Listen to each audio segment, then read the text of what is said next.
1.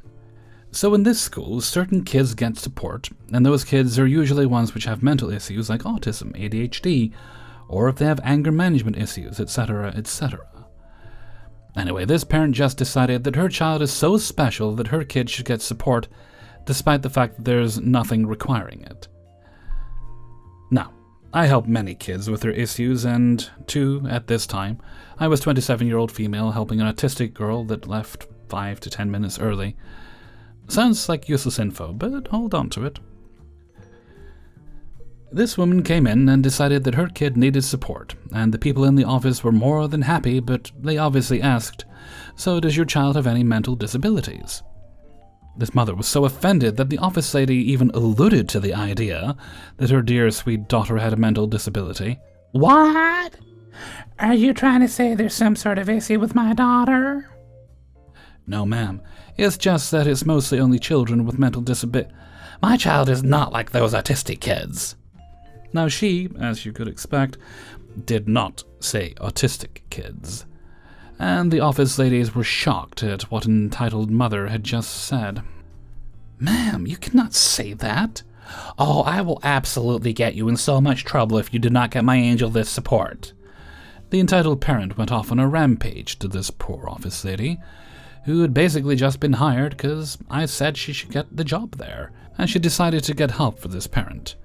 She got 3 people to help her fight back the demon of a parent while this EP's poor daughter was so scared and looked like she was afraid that she would get in trouble. At this point, I was sat in music with the girl I was helping, but I got called to the office, which was annoying. I like some relaxed art, okay? Me and the head teacher, head of year 9, 10th grade I think, showed up. I was just there to explain how teaching assistants worked. Finally, someone showed up. Ma'am, I'd like to inform you that, while we respect your request, we cannot give your child this support. Oh, but the autistic kids can. Once again, she didn't call them autistic kids. Why do all these kinds of people hate mentally disabled people? Genuine question. Now, I have mild autism myself, so I just stood there in shock and confusion. Sadly, the EP had the usual blow-up, and security was called to kick the EP out. However, this entitled parent refused to leave, so security grabbed her by the arms and dragged her out, as her child was on the verge of tears, thinking she was in trouble. As I was calming the daughter down, all I heard was, "Get off of me! My daughter needs that support!" The daughter looked at me and said, "Don't worry, I don't." "Yes, you do!" The daughter then ran off to her mother, as we all kind of laughed and shook our heads. Sadly, she would come back, but I really don't have the mental capacity to write a 4,000-character story currently, and I doubt anyone would read it. I do feel bad for the daughter and office lady, though. The daughter probably didn't ask, but just saw one of us helping a kid, and the office lady had been there for like 3 weeks. Anyway, what do you all think of this situation? 2. My husband, a 34-year-old male, and I, 27 and female, have been together for 3 years, married for less than 1. We have 3 kids, 13 male, 7 male, and 6 male. 2 of which are from his previous relationship, and 1 is mine from a previous relationship. No kids together yet. Mother-in-law is, and always has been, an incredibly difficult person. She is a very my way or the highway kind of person. She throws absolute temper tantrums when she doesn't get her way, and she's very controlling. When husband and I met, she texted him multiple times a day, every day, and would get mad if he didn't respond to all her texts. She lives 15 minutes up the road and comes to kids' practices, so we see her multiple times a week. So it's not like she misses her son and never sees him. Husband's dad passed away when he was a teen 20 years ago this year, and apparently since then she's been a helicopter parent. Husband says when he was younger, she would always guilt-trip him to stay home by saying things like, "You're just going to leave me here all alone?"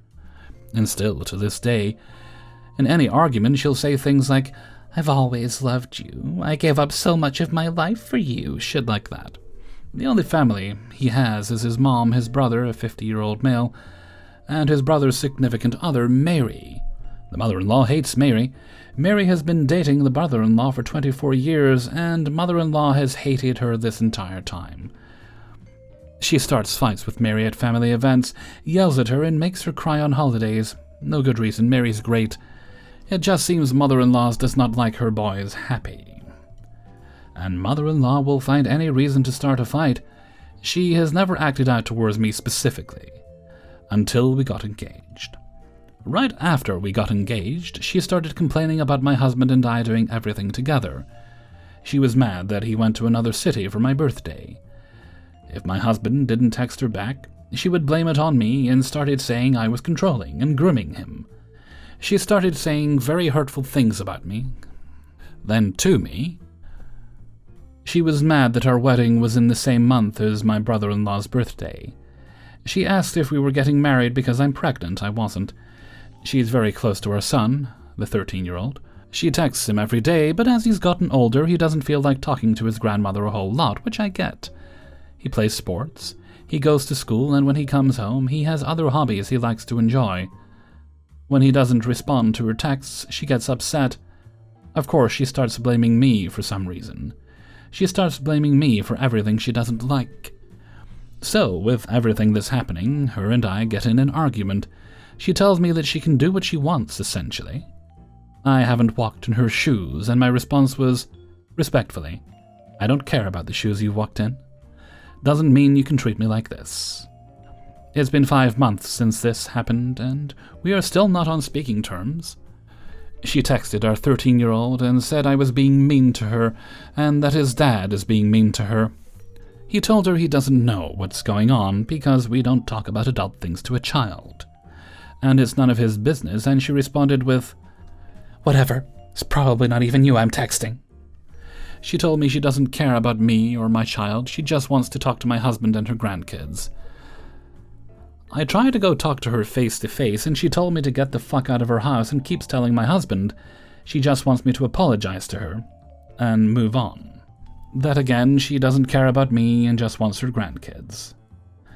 She told the kids I am keeping them from her and tells them things like, my dog cries for you and misses you so much. So my husband told her the kids are not allowed at her house alone with her, since she thinks it's appropriate to say these things to them. She, of course, disagrees and calls my husband an abuser. At this point, I feel bad that the kids don't see their grandma, but I feel like she will continue to put things in their heads and try to manipulate them. I'm not sure how to handle it. My husband and I saw a couples therapist when this all started to see how we should handle it, and they told us to treat her like a child. Keep her at arm's length and don't give in to her tantrums. I'm curious to see how others would handle it, though. If you listened this far, thank you. 3. Good afternoon, everyone. Today at work, I met my worst entitled mother yet. It wasn't as explosive as some stories you might have heard, but it put me in a serious mood. I work in customer service within the tourism industry. I naturally get my fair share of entitlement in my face, but I can often side with them in order to calm them down for the time that I am dealing with them, even if I don't agree with them. Usually works like a charm. It most definitely didn't in this scenario. So, I was working in the gift shop, stocking up and working the till. It was a very good shift. I was talking to customers about the World Cup, chatting around and making jokes with customers. I hadn't even been threatened with murder. Yes, that happened, it's a long story. At around 12:30 p.m. British time, this absolute behemoth of a lady walks in. Now, I'm not insulting her weight. She was about 4'10" and easily 300 pounds. She wasn't exactly light. She and her family, I'm not calling them entitled as I had no interaction with them, were walking around the store and browsing our various trinkets to purchase. I couldn't care less at this point. We were in peak time and I had a line of people to deal with. Approximately 15 minutes later, I notice her child, or grandchild, or other form of familial relation, laying on the ground. It was really hot today, and I was worried she'd passed out, so I turned to my coworker and said, "Hey, do you know if that child is all right? Do you reckon I should go check if she's okay?" My coworker had no time to respond, as the girl's sister came over and they started laughing. So I naturally assumed they were okay and were playing. I smiled to myself, as it's nice to see kids of large age differences, around 12 years difference, if I were to guess. And this set the EM off. Excuse me, can I say something? Absolutely. Do you think it's okay to laugh at that girl? Pardon? I'm confused. Do you think it's appropriate to laugh at that child? She's special needs and means a lot to me. I can assure you, ma'am, I was most definitely not laughing at her. I was just... Yes, you were. I promise you I was not. Don't lie to me. She put her finger up to me at this point. It's worth noting, I come from a family of rugby players. I'm 6'2"-ish, I'm not sure specifically, and built like a tank. I played linebacker and defensive lineman in an American football team alongside rugby. I'm a pretty big guy, and it's obvious that I'm not a 16-year-old kid who you'd do that to. I did not do that, ma'am. Now please pay for your products. The line is getting long. Don't you fucking lie to me. You laughed at my child. I'm fed up with people like you, treating us like shit. And she continued to curse. She flips me off as she storms out and talks about her family loudly about me. I put my arms up in the "you what" tone the Brits who are hearing this will be familiar with.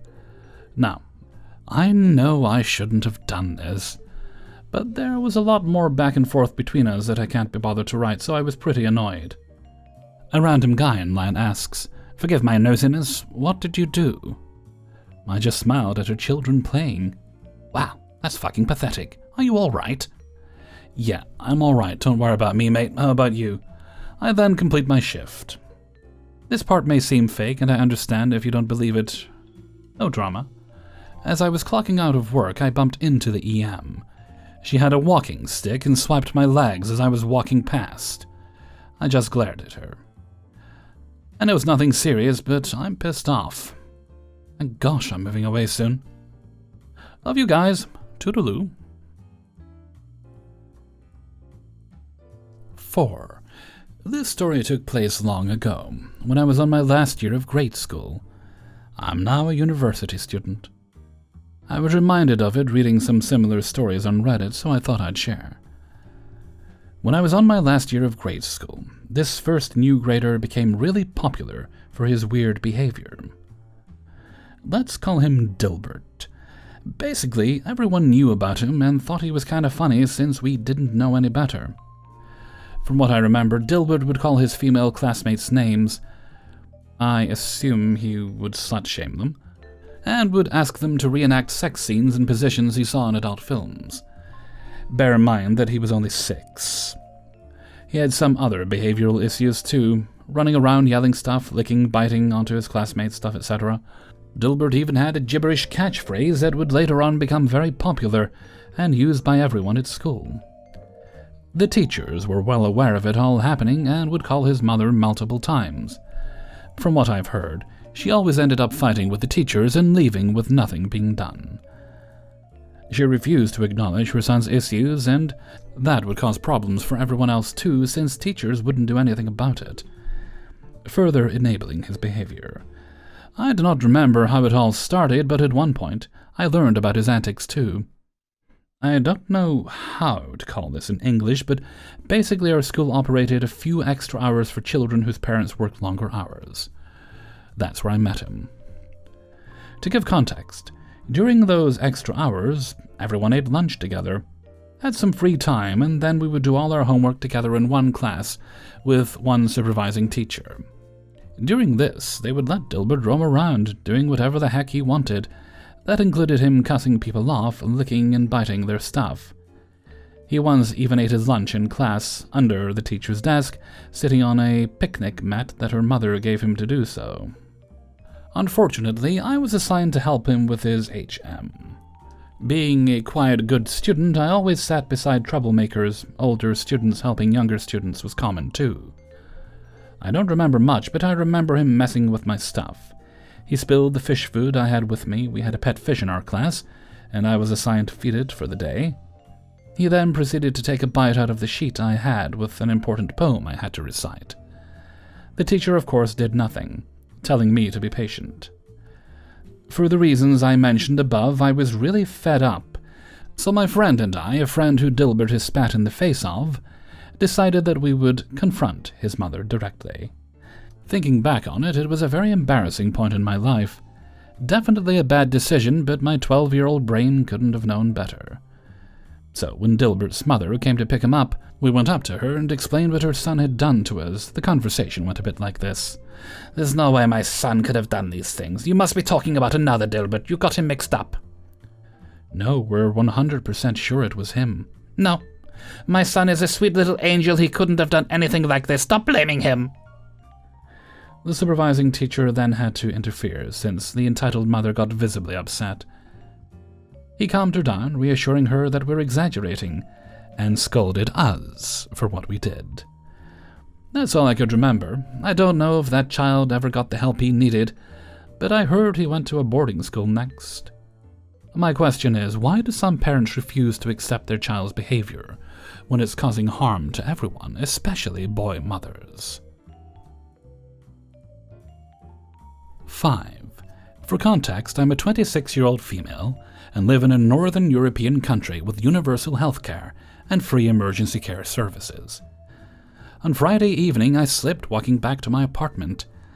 There's a short but steep gravel path with some larger rocks embedded in the ground at the entrance. It had rained that morning, so the ground was still damp. A man saw me slip backwards and came to help me. I hit my head fairly hard on the ground, but between the adrenaline and the embarrassment, it was mostly just my pride that was hurt. I got inside and began taking my braids down and noticed my hair and head was damp, and I thought initially it was from leftover groundwater. Nope, it was blood. A few moments later, I was seeing double, and deducted the fall was probably a lot worse than embarrassment from having a witness to my clumsiness.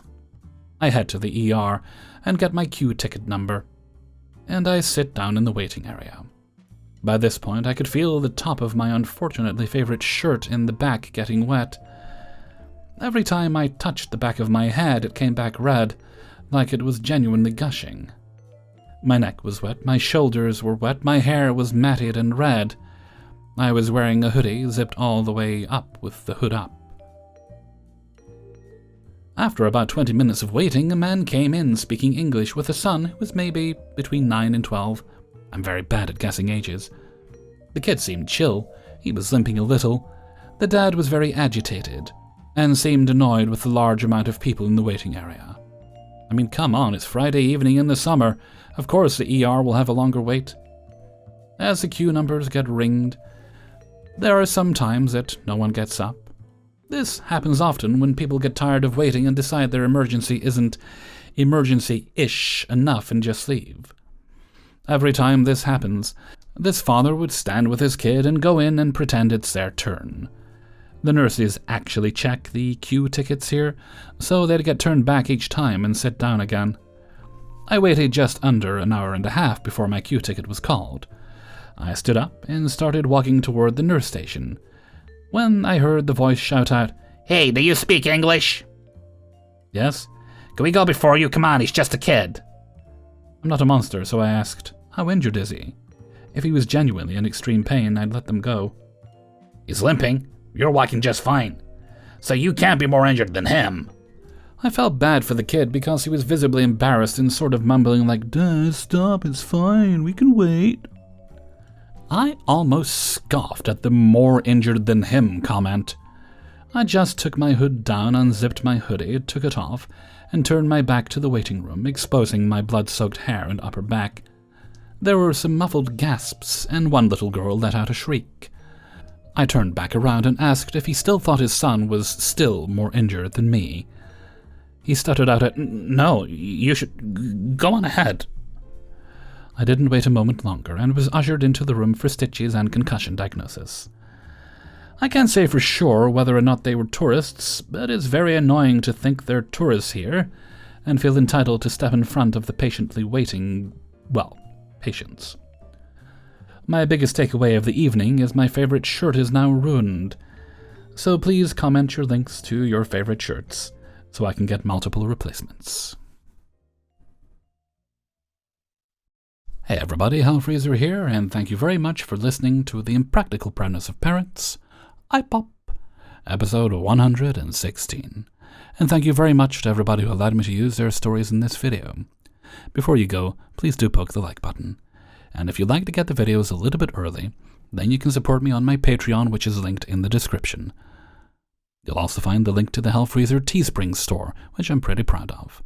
If you'd like to support me on a more one-off basis, because monthly can be a bit much, I understand, then you can make donations during streams or videos like this one, which helps me pay the bills and keeps me making content. Alright, let's see, I think that's the business out of the way, so let's move right along to Hellfreezer's question of the day. And today's question is, what is a luxury item you'd like to have, but it is like bottom of your list of priorities? So maybe it'll happen one day, but you're really not motivated to make it happen. For me, it's a television in the bedroom. I used to have my computer in the bedroom, so if I was feeling ill and things, I would watch things on that. But no, I don't, since I moved everything into one of the spare rooms, which is now an office. Should have done it ages ago. So, and I've been thinking, I'd like a TV in the bedroom, but do I really need one? It'd be useful, but how much use would it get? And so that's why there's lots of other things I'd like to do. So a television in the bedroom is certainly not a priority for me. So let me know what you think. Let me know some of your ideas in a comment below. And with that, I'm going to head off for now. So until next time, thank you very much for listening, and take very good care of yourself.